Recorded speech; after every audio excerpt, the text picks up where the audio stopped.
Tapak-tapak jejak Gajah Mada, karya Arif Sujana. Selamat mendengarkan. Di antara para cantrik yang kecewa, ada 3 orang yang sangat jelas sekali kekecewaannya yang terlihat dari raut wajah mereka yang masam. Namun Kisandikala pura-pura tidak mengetahuinya. Endang Trinil, Menak Koncar dan Menak Jinggo adalah ketiga orang yang merasa kecewa tidak dipilih oleh Kisandikala. Wajah masam itu masih nampak ketika malam telah datang dalam kebersamaan mereka di atas pendopo padepokan. Apakah kamu tidak merasakan ada 3 orang yang berwajah masam sepanjang hari?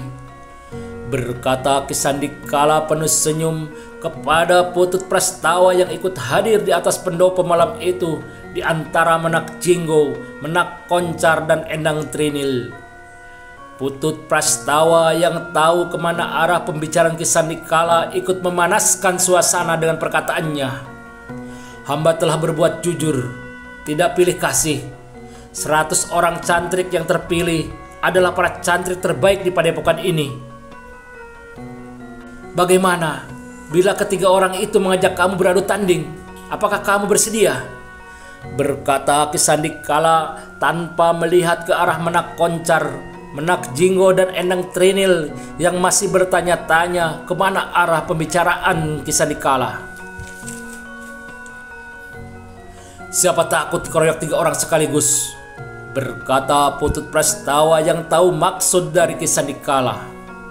Terlihat Kisandikala mengarahkan wajahnya ke arah Menak Koncar, Menak Jinggo dan Endang Trinil yang juga tengah memandangnya.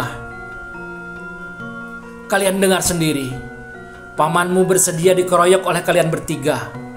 Inilah kesempatan kalian untuk melampiaskan kekecewaan kalian. Tidak terpilih ikut ke tanah ujung galuh. Berkata Kisandikala kepada anak dan kemenakannya itu. Sudah lama tangan ini gatal-gatal ingin menghajar 3 anak manja di padepokan ini.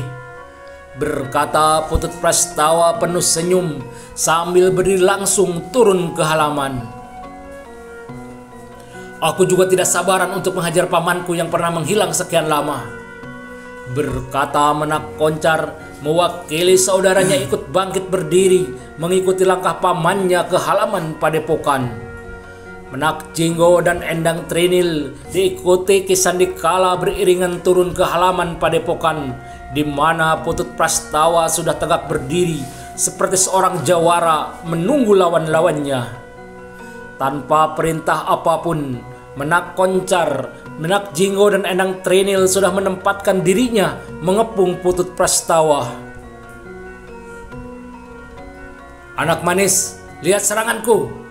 Berkata Putut Prastawa yang memilih Endang Trinil sebagai orang pertama dalam serangan awalnya. Luar biasa cepatnya serangan Putut Prastawa mengarah ke tubuh Endang Trinil seperti tidak main-main. Putut Prastawa memang menyerang dengan tataran ilmu tingkat tingginya. Ternyata Putut Prastawa tahu betul siapa Endang Trinil yang dipilihnya menerima serangan awalnya itu. Serangan yang dahsyat dan sangat cepat itu telah menemui tempat kosong. Endang Trinil sudah melenting, menghindar dan langsung balas menyerang. Tanpa menunggu waktu, Menak Koncar dan Menak Jinggo sudah langsung bersama menerjang ke arah Putut Prastawa. Menghadapi 3 serangan bersamaan tidak membuat Putut Prastawa surut. Dengan lincahnya telah melompat menghindar dan balas menyerang secara bersamaan dengan kaki tangannya ke arah 3 orang anak-anak muda itu. Demikianlah pertempuran itu terus berlangsung semakin lama semakin seru. Mereka masing-masing seperti mengetahui kemana arah serangan dan bagaimana seharusnya menghindar. Putut Prastawa tidak pernah surut, berkelit seperti seekor belut melejit meloloskan diri dari serangan 3 anak muda yang terlihat penuh penasaran tidak juga dapat mengalahkan seorang Putut Prastawa. Kisandikala yang menonton pertempuran itu tersenyum bangga. Ketiga anak muda itu ternyata sudah jauh berkembang kemampuannya dibandingkan beberapa waktu lalu. Meski serangan-serangan mereka masih saja dapat dipatahkan oleh Putut Prastawa yang sudah mempunyai pengalaman lebih daripada mereka. Aku akan puas bila kamu dapat menghajar salah satu di antaranya, karena mereka hanya 3 ekor serigala yang datang dari pulau berbeda, berkata Ki Sandikala kepada Putut Prastawa. Hanya 3 ekor anak serigala, berkata Putut Prastawa sambil menyerang ke arah wajah Endang Trinil. Ternyata Menak Koncar sangat tanggap apa arti sindiran ayahnya itu sebagai sebuah sindiran bahwa serangan mereka dilakukan secara terpisah. Tunjukkan bahwa kita bukan 3 anak serigala, tapi Raja Serigala penguasa hutan malam, berkata Menak Koncar kepada Menak Jinggo dan Endang Trinil. Mendengar perkataan Menak Koncar, terlihat Endang Trinil dan Menak Jinggo melenting bersama dan hingga berdiri berjajar bersama Menak Koncar. Ketiga anak muda itu seperti tahu apa yang harus dilakukan bersama. Menyerang seperti ombak, silih berganti tidak pernah berhenti. Tenaga mereka seperti terjaga karena hanya memikirkan sebuah serangan dan menanti serangan selanjutnya. Ki Sandikala tersenyum melihat pokal putra dan putri kesayangannya itu. Mereka seperti satu tubuh dan begitu mengenal kemampuan masing-masing. Ki Sandikala juga masih tersenyum melihat Putut Prastawa yang semakin kewalahan, tidak dapat sedikit pun balas menyerang, hanya terus-menerus menghindar, membuat tenaganya semakin susut. Keringat terlihat bercucuran dari tubuhnya, hingga dalam sebuah kesempatan yang sangat sempit, Endang Trinil telah melibatnya, yang langsung menyerang dengan tendangan yang menggunting, menyentak kaki Putut Prastawa. Di belakang Endang Trinil sudah menanti serangan Menak Jinggo, maka tidak ada jalan lain bagi Putut Prastawa mengikuti arah condong dirinya dan langsung berguling di tanah. Ki Sandikala memuji kekompakan serangan 2 putra dan kemenakannya itu. Ternyata keponakanku yang manis ini benar-benar jeli matanya, berkata Putut Prastawa yang sudah kembali berdiri. Ternyata kalian telah mengenal jiwa di dalam jurus perguruan kita. Sebagai intisari serangan ular naga, 5 atau 6 orang bersatu memainkan jurus ini akan menjadi semakin dahsyat, berkata Ki Sandikala sambil maju ke tengah di antara mereka, memberikan beberapa hal, menyempurnakan beberapa gerakan yang seharusnya dilakukan. Dalam 1 hari ini, kalian bertiga pasti sudah dapat mematangkannya dan menularkannya kepada semua cantrik di tanah ujung Galuh, berkata Ki Sandikala penuh senyum. Di tanah ujung Galuh? Bertanya Menak Koncar masih meraba-raba maksud perkataan ayahnya. Maksudku sudah jelas. Aku tidak memilih kalian di antara 100 cantrik padepokan ini, tapi aku akan membawa kalian agar ikut membantu membimbing para cantrik di sana, berkata Ki Sandikala. Wajah ketiga anak muda itu langsung berubah penuh ceria. Paman memang suka sekali membuat kejutan-kejutan, berkata Endang Trinil dengan wajah manjanya. Bukan aku bila tidak membuat kejutan, berkata Ki Sandikala menatap gembira melihat 2 orang putra dan keponakannya itu begitu ceria. Dan aku memang tidak mau jauh-jauh dari kalian, berkata kembali Ki Sandikala sambil mengajak mereka naik ke atas panggung pendopo. Di atas pendopo Ki Sandikala kembali memberikan pandangannya, memperkaya pengenalan mereka bertiga tentang jurus jalur perguruan mereka. Besok pagi, aku rasa pamanmu pasti sudah lebih segar menghadapi kalian bertiga, berkata Ki Sandikala yang ditanggapi penuh senyum oleh ketiga anak muda itu sambil mengarahkan pandangannya ke arah Putut Prastawa. Aku berhutang tendangan Aku berharap besok sudah dapat melunasinya, berkata Putut Prastawa sambil memandang ke arah Endang Trinil yang membalasnya dengan senyum penuh kemanjaan begitu manis. Kapan kita berangkat ke tanah Ujung Galuh? Bertanya Menak Jinggo, sepertinya sudah tidak sabaran membayangkan sebuah perjalanan yang menyenangkan. 2 atau 3 hari ini, berkata Ki Sandikala. Kita berjalan dalam kelompok-kelompok kecil agar tidak menimbulkan kecurigaan pihak lawan, berkata Ki Sandikala. Sepanjang perjalanan aku akan menikmati masakan keponakanku yang manis ini, berkata Putut Prastawa menggoda Endang Trinil. Sepanjang perjalanan tidak ada pemuda yang berani menggodanya karena dikelilingi 4 ekor serigala, berkata Ki Sandikala ikut menggoda Endang Trinil.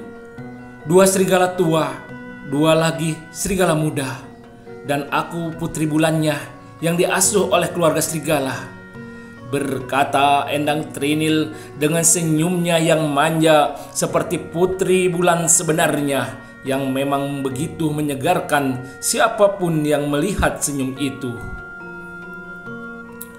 Sang putri malam telah bersembunyi di balik pohon suren besar di sebelah barat padepokan di saat Menak Koncar, Menak Jinggo dan Endang Trinil telah hanyut di bawah sang mimpi jauh hingga ke tanah Ujung Galuh.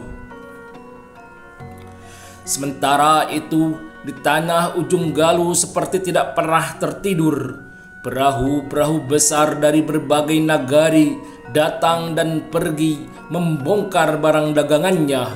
Para buruh sibuk memanggul barang seperti tidak pernah letih ditingkahi suara genit para wanita penghibur malam, begitu menggoda, membuat setiap mata lelaki tidak pernah jemu mengisi hari sepanjang malam di bandar Ujung Galuh itu. Hingga akhirnya sang pajar telah menyingsing di atas tanah Ujung Galuh. Sudah 2 hari ini di tanah Ujung Galuh telah berdatangan secara bergelombang para prajurit dari kota Raja Singasari yang sengaja ditarik untuk bergabung di tanah Ujung Galuh. Kedatangan mereka bertepatan dengan telah selesainya pembangunan benteng besar yang berdiri di atas tanah Ujung Galuh. Di tempat itulah para prajurit seluruhnya mengisi dan memenuhi barak-barak prajurit. Bayangkan 8.000 prajurit telah memenuhi tanah Ujung Galuh. Sudah 2 hari itu pula di tanah Ujung Galuh itu telah berdatangan secara bergelombang orang-orang yang dikirim oleh Adipati Arya Wiraraja sesuai janjinya. Untuk sementara itu mereka ditempatkan di barak lama, di barak yang masih begitu sederhana. Tidak dapat dibayangkan begitu rimpuh dan ruahnya suasana keadaan di tanah Ujung Galuh. Kupercayakan 2.000 orang dari Pulau Madura kepadamu, wahai saudaraku Ranggalawe, berkata Raden Wijaya kepada Ranggalawe di pendopo agung di benteng baru mereka pagi itu. Hari ini aku akan membawa mereka merubah padang ilalang menjadi hamparan sawah ladang hijau, berkata Ranggalawe penuh semangat. Kita berbagi tugas. Aku akan mengerahkan para prajurit untuk menebang beberapa batang pohon di hutan Maja untuk bahan kayu tempat tinggal baru para penghuni tanah perdikan, berkata Raden Wijaya. Begitulah, hari itu adalah hari pertama mereka membuka hutan Maja sebagai tanah perdikan baru. Mereka bekerja dengan begitu semangat karena di dalam hati mereka telah dipenuhi sebuah keyakinan baru di atas tanah yang mereka bangun adalah sebuah tanah harapan baru untuk mereka sendiri, juga masa depan mereka. Ki Sandikala begitu rinci membuat gambar pakemunian baru. Berkata Gajah Pagon kepada Ki Sukasrana yang ikut bersama Raden Wijaya memilih daerah mana saja di hutan itu yang baru diambil batang kayunya. Gambar yang dibuat oleh Ki Sandikala di atas lembaran lontar itu memang begitu terinci, memudahkan mereka memilih di mana seharusnya jalan sebuah padukuhan, di mana seharusnya berdiri 5-6 hunian sebagai kelompok babakan desa. Dari babakan desa yang tersebar itulah terbentuknya sebuah padukuhan yang tertata begitu rapih. Awan di langit selalu berubah setiap saat dan waktu. Begitulah awan langit di atas hutan Maja terus berubah sepanjang waktu setiap saatnya. Seperti Raja Samaratungga menunggu batu demi batu tersusun menjadi sebuah candi yang megah, Candi Borobudur. Seperti itulah Raden Wijaya menunggu pengentasan tanah perdikannya di atas hutan Maja. Hari itu telah mulai terlihat petak-petak sawah seperti tercetak rapih dialiri sungai dan parit kecil. Dan pada hari yang lain sudah tumbuh beberapa hunian di jalan desa dan jalan padukuhan yang tertata rapih di antara rindangnya hutan Maja. Sayangnya semua itu hanya ada dalam lintasan bayang-bayang lamunan Raden Wijaya. Pada kenyataannya semua itu perlu waktu dan kerja. Hari ini sudah datang secara bergelombang para cantrik dari Padepokan Teratai Putih. Berkata Raden Wijaya kepada Gajah Pagon dan Ki Sukasrana ketika mereka menjelang sore hendak kembali ke benteng prajurit setelah sehari penuh berada di padukuhan hutan Maja. Ki Sandikala sendiri pasti saat ini masih dalam perjalanan. Mungkin beliau lewat jalur darat sambil melihat-lihat perkembangan beberapa tempat. Berkata Gajah Pagon menyambung perkataan Raden Wijaya. Sebagaimana yang dikatakan oleh Gajah Pagon, Ki Sandikala memang masih dalam perjalanan menuju tanah ujung Galuh lewat jalur darat. Tidak seperti para cantriknya yang telah berangkat mendahului lewat jalur laut. Ki Sandikala telah memutuskan untuk berangkat menuju tanah ujung Galuh melewati jalur darat.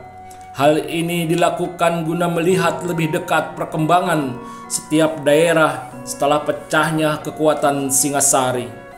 Di samping juga untuk memberi tambahan wawasan kepada dua orang putranya, Menak Koncar dan Menak Jinggo, yang sejak kecil tidak pernah pergi jauh dari padepokannya. Perjalanan mereka menjadi penuh warna karena bersama mereka ada seorang gadis manis yang mulai tumbuh dewasa, Endang Trinil.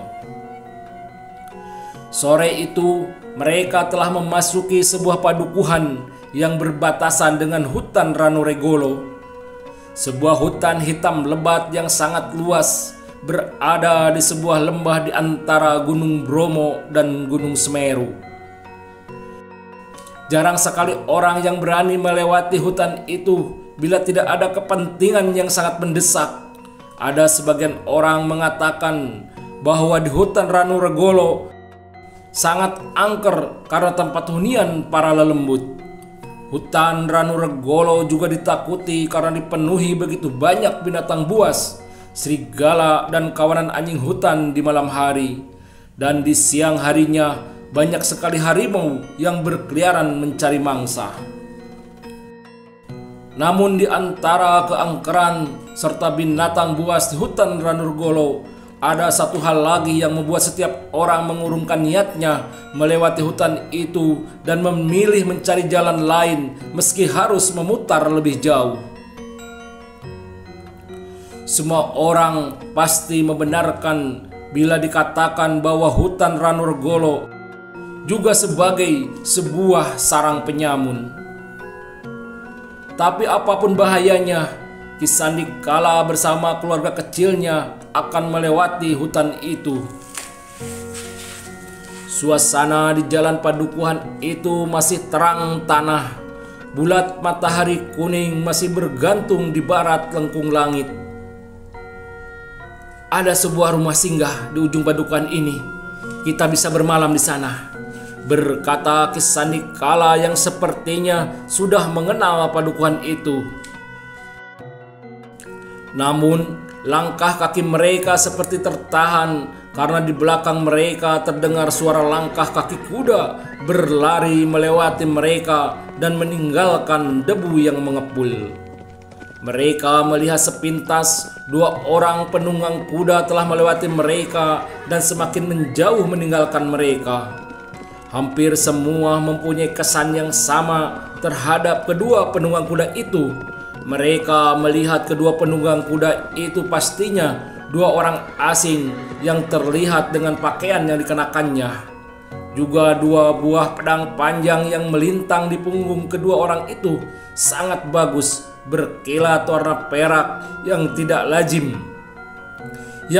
lazim dimiliki oleh orang pribumi. Sebuah sarung pedang yang indah, pasti pedang di dalamnya tidak kalah indahnya, berkata Menak Jinggo sambil masih memandang kedua orang berkuda yang sudah semakin jauh dari pandangan mereka. Pakaian mereka pasti dari bahan yang halus, bahan pilihan, berkata Endang Trinil sambil memegang bahan pakaian yang dikenakannya yang hanya dari sebuah bahan kasar yang bisa dikatakan sudah tidak baru lagi. Jangan-jangan mereka 2 orang pangeran yang sedang mencari sang putri bulan, berkata Menak Koncar yang disambut tawa. Meski hari masih terang, namun suasana jalan Padukuhan itu sudah begitu sepi. Hanya terkadang mereka mendapati 1-2 orang tengah membelah kayu di pelataran rumahnya. Sementara di sebelah kanan mereka terlihat petak-petak sawah yang masih kering. Saat itu memang telah memasuki musim pancaroba di Padukuhan yang mereka singgahi. Di saat musim pancaroba ini, biasanya para lelaki pergi bekerja sebagai penderap di daerah lain yang tengah panen padi. Mungkin itulah sebabnya Padukuhan ini menjadi begitu sepi, berkata Putut Prastawa. Kadang mereka pergi sekeluarga bersama sebagai penderap, berkata Ki Sandikala ikut menyambung perkataan Putut Prastawa. Tidak terasa sambil berbincang, rumah singgah yang mereka tuju sudah semakin dekat. Rumah singgah adalah sebuah rumah yang sengaja dibangun untuk orang-orang yang sengaja akan melintasi hutan Ranurgola. Dulu banyak pedagang yang menggunakan rumah singgah ini untuk bermalam sambil menunggu beberapa orang agar mereka dapat melintasi hutan Ranurgola bersama. Tapi saat ini sedikit sekali, bahkan tidak lagi ditemui para pedagang yang datang singgah. Mungkin karena hutan Ranurgola sudah tidak aman lagi bagi mereka. Matahari sudah semakin redup ketika mereka berlima sampai di rumah singgah itu. Bukankah mereka 2 orang penunggang kuda pemilik pedang indah itu? Berkata Endang Trinil. Perkataan Endang Trinil mengingatkan mereka kembali kepada 2 orang penunggang kuda dengan pedang indahnya yang telah mendahului mereka di jalan Padukuhan. Seorang lelaki tua pemilik rumah singgah itu telah datang menyambut mereka berlima, membawa mereka ke sebuah balai bambu yang lain bersebelahan dengan 2 orang berkuda yang nampaknya juga akan melintasi hutan Ranurgola. Kami sudah menyiapkan penganan untuk persediaan selama di perjalanan, berkata lelaki tua itu ketika membawa makanan dan minuman hangat kepada Ki Sandikala dan rombongannya. Terima kasih Ki, siapkan penganan untuk kami berlima, berkata Ki Sandikala kepada orang tua itu. Dulu tempat ini sangat ramai disinggahi para pedagang yang akan melintas ke hutan Ranurgola. Para prajurit Singasari saat itu masih sering berkeliling melakukan penjagaan, berkata orang tua itu. Semoga perjalanan kalian tidak mendapatkan gangguan," berkata kembali orang tua itu sepertinya penuh rasa khawatir. "Apakah keadaan hutan Ranurgola saat ini tidak aman lagi?" berkata Ki Sandikala penuh selidik. "Saat ini jarang sekali ada yang berani melintas di hutan itu. Kabarnya ada beberapa penyamun yang menjadikan hutan itu sebagai hunian mereka," berkata orang tua itu seperti ragu dan agak takut, seperti berharap tamunya itu berpikir ulang untuk melintasi hutan Ranurgola. Tapi apa yang diucapkan Ki Sandikala membuat hatinya cukup lega. "Mudah-mudahan para penyamun itu tidak mengganggu kami, karena kami tidak membawa apapun yang dianggap cukup berharga," berkata Ki Sandikala. Ketika hari sudah mulai beralih menjadi malam, pemilik rumah singgah itu menawarkan Endang Trinil beristirahat di dalam rumahnya. "Ada bilik kosong di rumah ini hanya khusus untuk seorang wanita," berkata orang tua itu menawarkan. "Terima kasih, Ki. Anak gadisku ini memang tidak boleh begadang sampai jauh malam," berkata Ki Sandikala bercanda, meski dia sendiri mengetahui Endang Trinil bukan lagi gadis biasa yang manja, tapi sudah banyak ditempa punya ketahanan yang bahkan melampaui lelaki biasa. Sambil mencibirkan bibirnya yang tipis, Endang Trinil terlihat mengikuti orang tua itu masuk ke dalam rumah.